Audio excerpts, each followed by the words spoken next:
Chapter 3. And Solomon made affinity with Pharaoh king of Egypt, and took Pharaoh's daughter, and brought her into the city of David, until he had made an end of building his own house, and the house of the Lord, and the wall of Jerusalem round about. Only the people sacrificed in high places, because there was no house built unto the name of the Lord until those days. And Solomon loved the Lord, walking in the statutes of David his father. Only he sacrificed and burnt incense in high places. And the king went to Gibeon to sacrifice there, for that was the great high place. 1,000 burnt offerings did Solomon offer upon that altar. In Gibeon the Lord appeared to Solomon in a dream by night. And God said, Ask what I shall give thee. And Solomon said, Thou hast showed unto thy servant David my father great mercy, according as he walked before thee in truth and in righteousness and in uprightness of heart with thee. And thou hast kept for him this great kindness, that thou hast given him a son to sit on his throne as it is this day. And now, O Lord my God, thou hast made thy servant king instead of David my father. And I am but a little child. I know not how to go out or come in.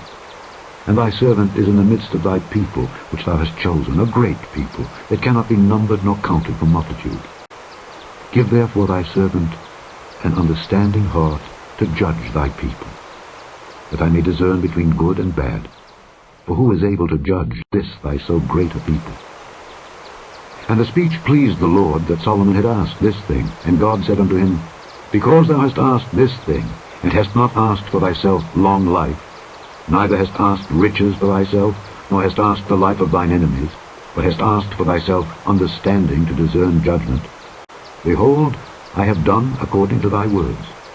Lo, I have given thee a wise and an understanding heart, so that there was none like thee before thee, neither after thee shall any arise like unto thee. And I have also given thee that which thou hast not asked, both riches and honor, so that there shall not be any among the kings like unto thee all thy days. And if thou wilt walk in my ways, to keep my statutes and my commandments, as thy father David did walk, then I will lengthen thy days.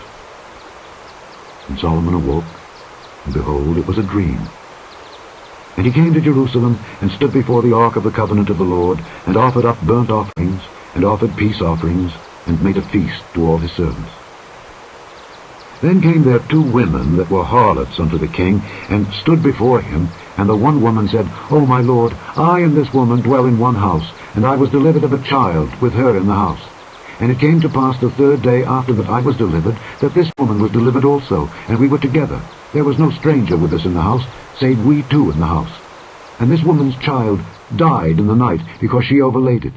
And she arose at midnight, and took my son from beside me, while thine handmaid slept, and laid it in her bosom, and laid her dead child in my bosom. And when I rose in the morning to give my child suck, behold, it was dead. But when I had considered it in the morning, behold, it was not my son which I did bear. And the other woman said, Nay, but the living is my son, and the dead is thy son. And this said, No, but the dead is thy son, and the living is my son. Thus they spake before the king.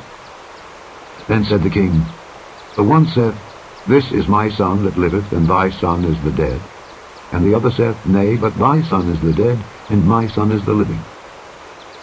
And the king said, Bring me a sword.